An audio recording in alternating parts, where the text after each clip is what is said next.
أتى أمر الله فلا تستعجلوه سبحانه وتعالى عما يشركون. ينزل الملائكة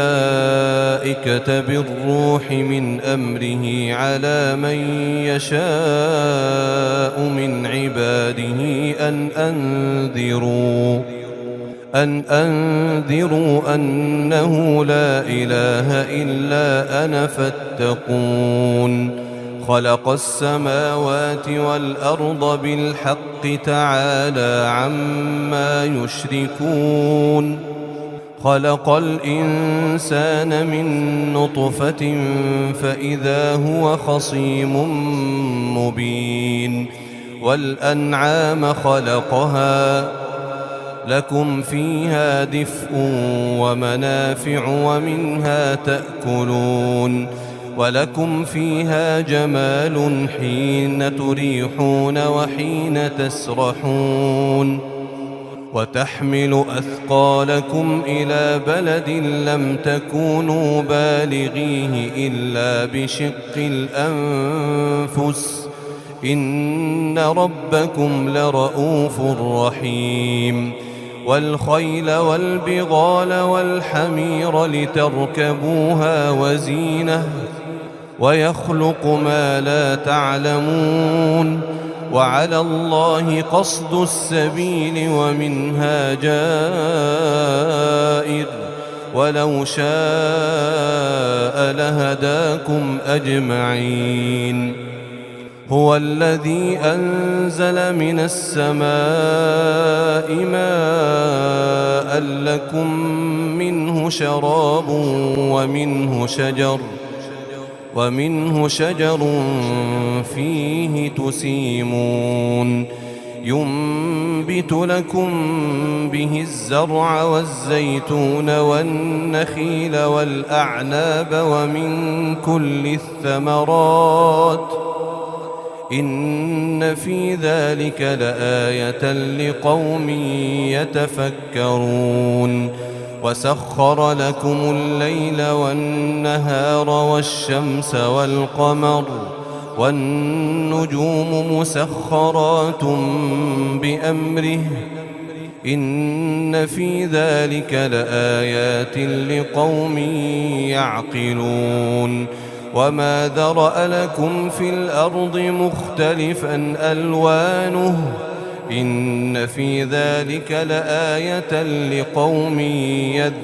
يذكرون. وهو الذي سخر البحر لتأكلوا منه لحما طريا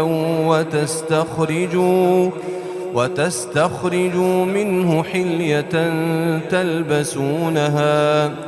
وترى الفلك مواخر فيه ولتبتغوا من فضله ولعلكم تشكرون. وألقى في الأرض رواسي أن تميد بكم وأنهارا وسبلا لعلكم تهتدون. وعلامات وبالنجم هم يهتدون. أفمن يخلق كمن لا يخلق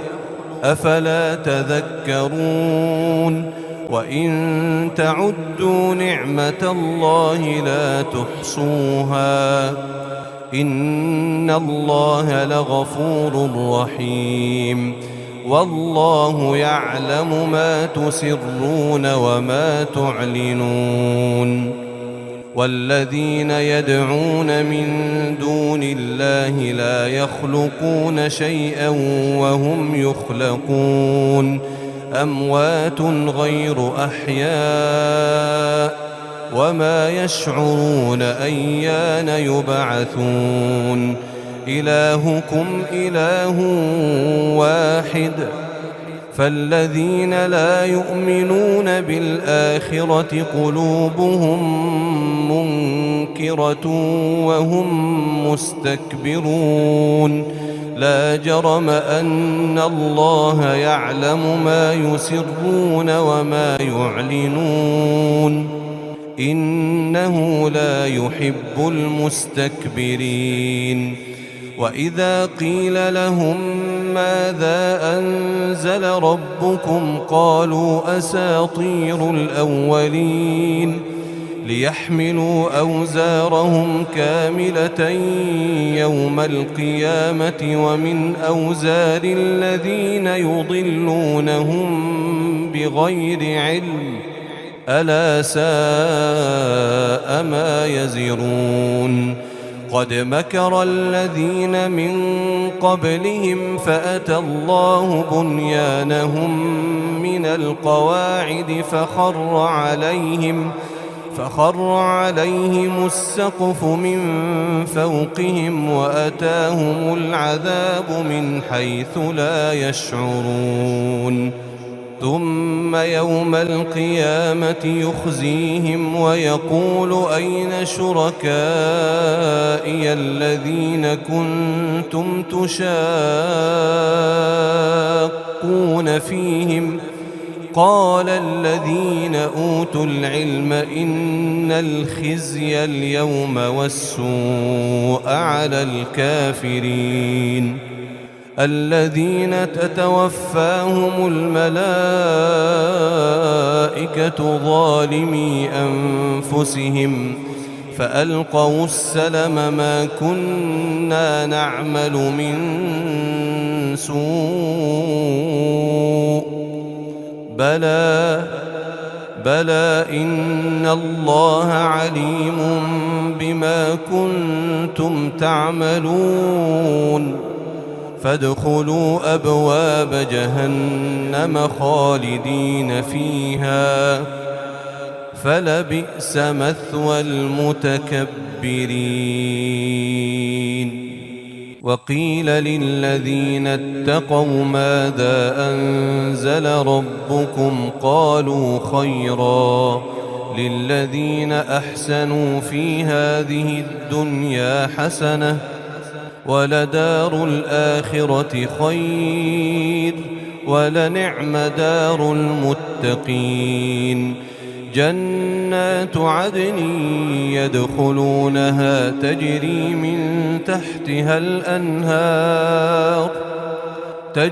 من تحتها الأنهار لهم فيها ما يشاءون كذلك يجزي الله المتقين الذين تتوفاهم الملائكة طيبين يقولون سلام عليكم ادخلوا الجنة بما كنتم تعملون هل ينظرون إلا أن تأتيهم الملائكة أو يأتي أمر ربك كذلك فعل الذين من قبلهم وما ظلمهم الله ولكن كانوا أنفسهم يظلمون فأصابهم سيئات ما عملوا وحاق بهم ما كانوا به يستهزئون وقال الذين أشركوا لو شاء الله ما عبدنا من دونه من شيء نحن ولا آباؤنا ولا حرمنا من دونه من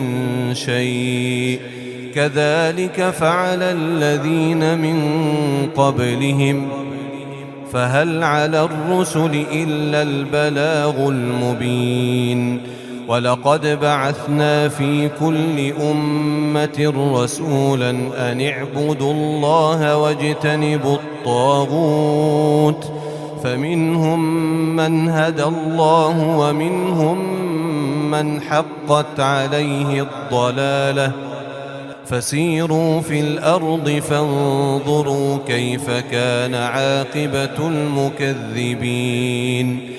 إن تحرص على هداهم فإن الله لا يهدي من يضل وما لهم من ناصرين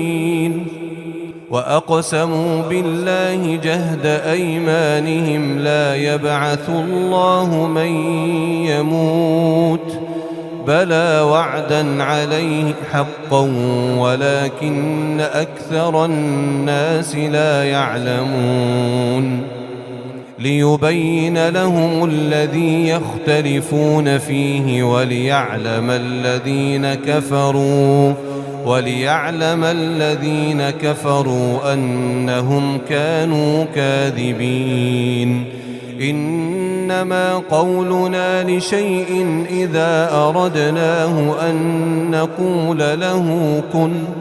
فيكون والذين هاجروا في الله من بعد ما ظلموا لنبوئنهم في الدنيا حسنة ولأجر الآخرة أكبر لو كانوا يعلمون الذين صبروا وعلى ربهم يتوكلون وما أرسلنا من قبلك إلا رجالا نوحي إليهم فاسألوا أهل الذكر إن كنتم لا تعلمون بالبينات والزبر وأنزلنا إليك الذكر لتبين للناس ما نزل إليهم ولعلهم يتفكرون أفأمن الذين مكروا السيئات أن يخسف الله بهم الأرض أو يأتيهم العذاب من حيث لا يشعرون أو يأخذهم في تقلبهم فما هم بمعجزين أو يأخذهم على تخوف فإن ربكم لرؤوف رحيم أولم يروا إلى ما خلق الله من شيء يتفيأ ظلاله عن اليمين والشمائل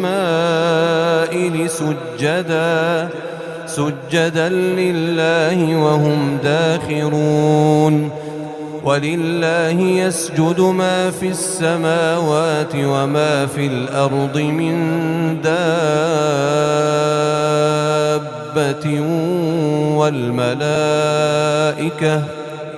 والملائكة وهم لا يستكبرون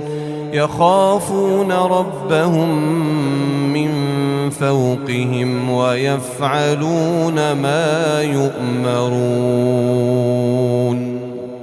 وقال الله لا تتخذوا إلهين اثنين إنما هو إله واحد فإياي فارهبون وله ما في السماوات والأرض وله الدين واصبا أفغير الله تتقون وما بكم من نعمة فمن الله ثم إذا مسكم الضر فإليه تجأرون ثم إذا كشف الضر عنكم إذا فريق منكم بربهم يشركون ليكفروا بما آتيناهم فتمتعوا فسوف تعلمون ويجعلون لما لا يعلمون نصيبا مما رزقناهم تالله لتسألن عما كنتم تفترون ويجعلون لله البنات سبحانه ولهم ما يشتهون وإذا بشر أحدهم بالأنثى ظل وجهه مسودا وهو كظيم يتوارى من القوم من سوء ما بشر به أيمسكه على هون أم يدسه في التراب ألا ساء ما يحكمون للذين لا يؤمنون بالآخرة مثل السوء ولله المثل الأعلى وهو العزيز الحكيم ولو يؤاخذ الله الناس بظلمهم ما ترك عليها من دابة ولكن يؤخرهم إلى أجل مسمى فإذا جاء أجلهم لا يستأخرون ساعة ولا يستقدمون ويجعلون لله ما يكرهون وتصف ألسنتهم الكذب أن لهم الحسنى لا جرم أن لهم النار وأنهم مفرطون تالله لقد أرسلنا إلى من قبلك فزين لهم الشيطان أعمالهم فهو وليهم اليوم ولهم عذاب أليم وما أنزلنا عليك الكتاب إلا لتبين لهم الذي اختلفوا فيه وهدى ورحمة لقوم يؤمنون والله أنزل من السماء ماء فأحيا به الأرض بعد موتها إن في ذلك لآية لقوم يسمعون وإن لكم في الأنعام لعبرة نسقيكم مما في بطونه من بين فرث ودم لبنا خالصا سائغا للشاربين ومن ثمرات النخيل والأعناب تتخذون منه سكرا ورزقا حسنا إن في ذلك لآية لقوم يعقلون وأوحى ربك إلى النحل أن اتخذي من الجبال بيوتا ومن الشجر ومما يعرشون ثم كلي من كل الثمرات فاسلكي سبل ربك ذللا يخرج من بطونها شراب مختلف ألوانه فيه شفاء للناس إن في ذلك لآية لقوم يتفكرون والله خلقكم ثم يتوفاكم ومنكم من يرد إلى أرذل العمر لكي لا يعلم بعد علم شيئا إن الله عليم قدير والله فضل بعضكم على بعض في الرزق فما الذين فضلوا براد رزقهم على ما ملكت أيمانهم فهم فيه سواء أفبنعمة الله يجحدون والله جعل لكم من أنفسكم أزواجا وجعل لكم من أزواجكم بنين وحفدة ورزقكم من الطيبات أفبالباطل يؤمنون وبنعمة الله هم يكفرون ويعبدون من دون الله ما لا يملك لهم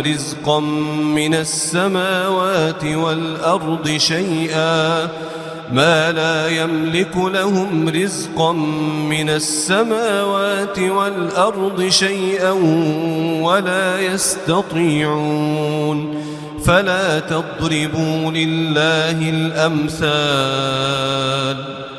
إن الله يعلم وأنتم لا تعلمون ضرب الله مثلا عبدا مملوكا لا يقدر على شيء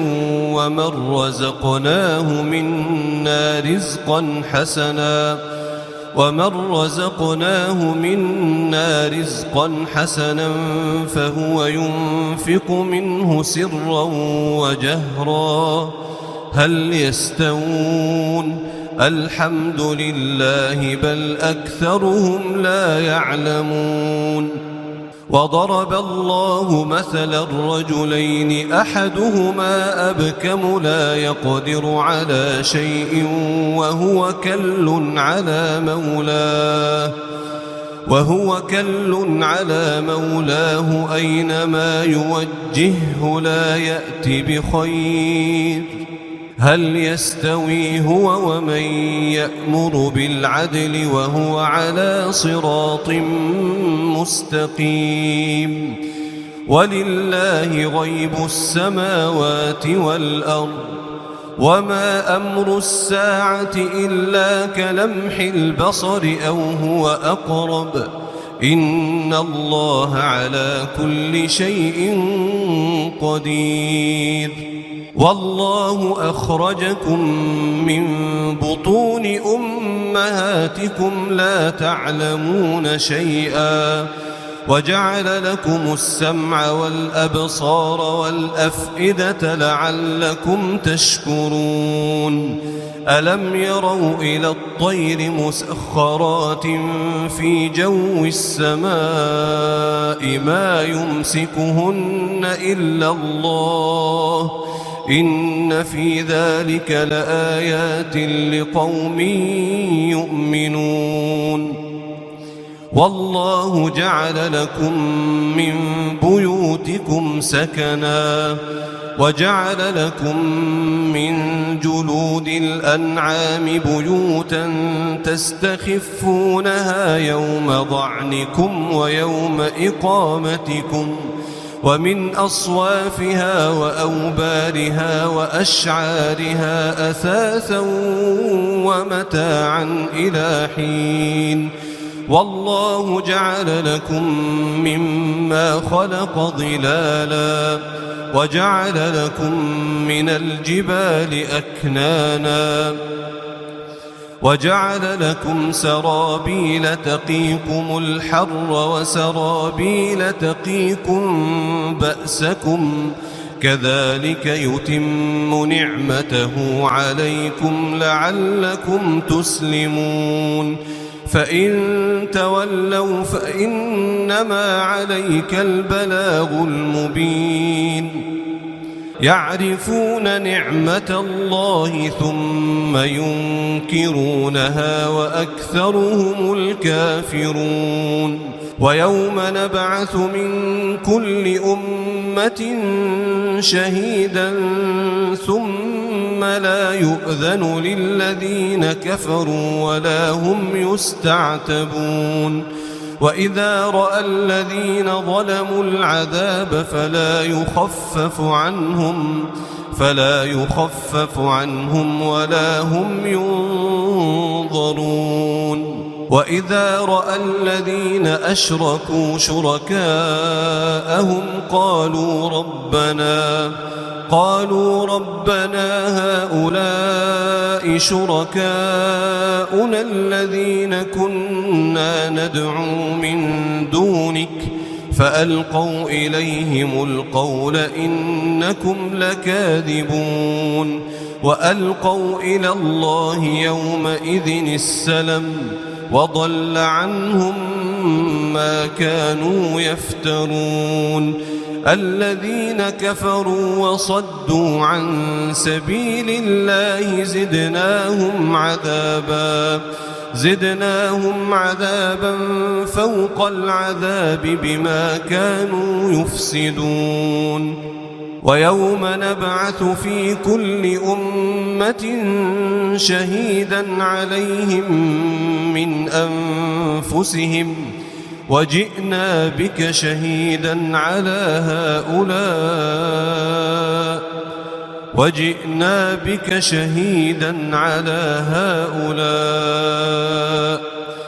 ونزلنا عليك الكتاب تبيانا لكل شيء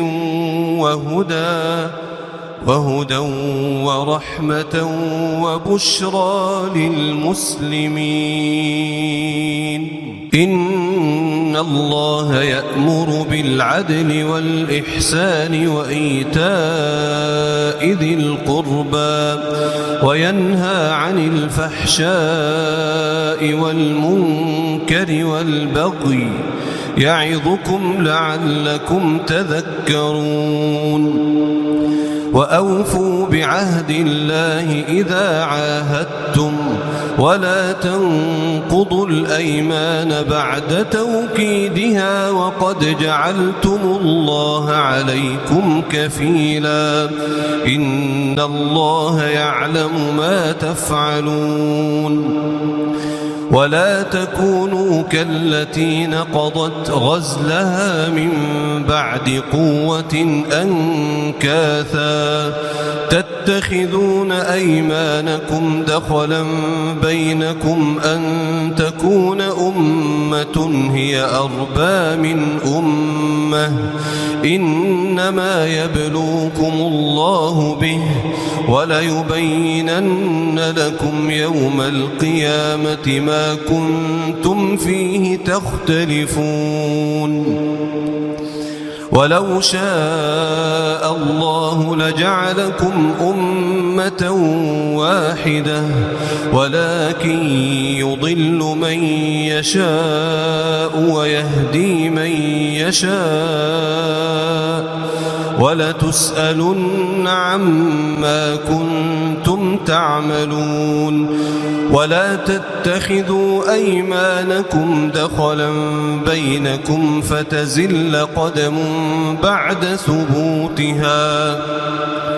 فتزل قدم بعد ثبوتها وتذوقوا السوء بما صددتم عن سبيل الله ولكم عذاب عظيم ولا تشتروا بعهد الله ثمنا قليلا إنما عند الله هو خير لكم إن كنتم تعلمون ما عندكم ينفد وما عند الله باق ولنجزين الذين صبروا أجرهم بأحسن ما كانوا يعملون من عمل صالحا من ذكر أو أنثى وهو مؤمن فلنحيينه حياة طيبة ولنجزينهم أجرهم بأحسن ما كانوا يعملون فإذا قرأت القرآن فاستعذ بالله من الشيطان الرجيم إنه ليس له سلطان على الذين آمنوا وعلى ربهم يتوكلون إنما سلطانه على الذين يتولونه والذين هم به مشركون وإذا بدلنا آية مكان آية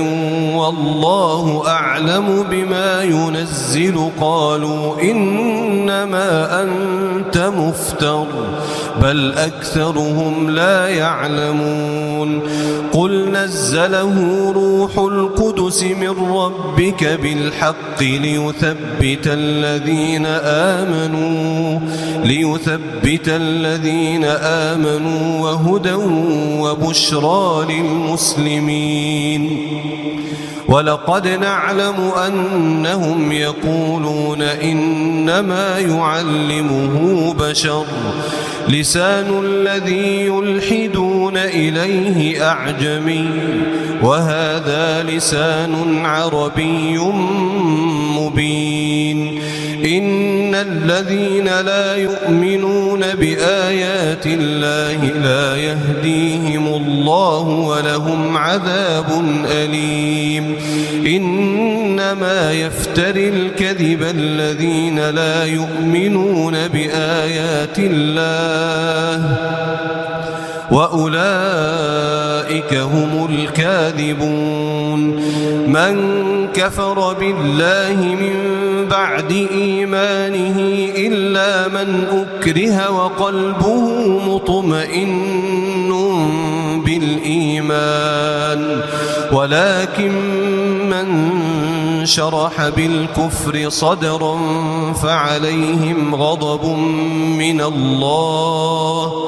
فعليهم غضب من الله ولهم عذاب عظيم ذلك بأنه مستحب الحياة الدنيا على الآخرة وأن الله لا يهدي القوم الكافرين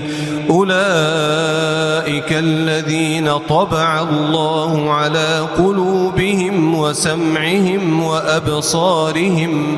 وأولئك هم الغافلون لا جرم أنهم في الآخرة هم الخاسرون ثم إن ربك للذين هاجروا من بعد ما فتنوا ثم جاهدوا وصبروا إن ربك من بعدها لغفور رحيم يوم تأتي كل نفس تجادل عن نفسها وتوفى كل نفس ما عملت وهم لا يظلمون وضرب الله مثلا قرية كانت آمنة مطمئنة يأتيها رزقها رغدا من كل مكان فكفرت بأنعم الله فأذاقها الله لباس الجوع والخوف بما كانوا يصنعون ولقد جاءهم رسول منهم فكذبوه فأخذهم العذاب وهم ظالمون فكلوا مما رزقكم الله حلالا طيبا واشكروا نعمة الله إن كنتم إياه تعبدون إنما حرم عليكم الميتة والدم ولحم الخنزير وما أهل لغير الله به فمن اضطر غير باغ ولا عاد فإن الله غفور رحيم ولا تقولوا لما تصف ألسنتكم الكذب هذا حلال وهذا حرام لتفتروا على الله الكذب إن الذين يفترون على الله الكذب لا يفلحون متاع قليل ولهم عذاب أليم وعلى الذين هادوا حرمنا ما قصصنا عليك من قبل وما ظلمناهم ولكن كانوا أنفسهم يظلمون ثم إن ربك للذين عملوا السوء بجهالة ثم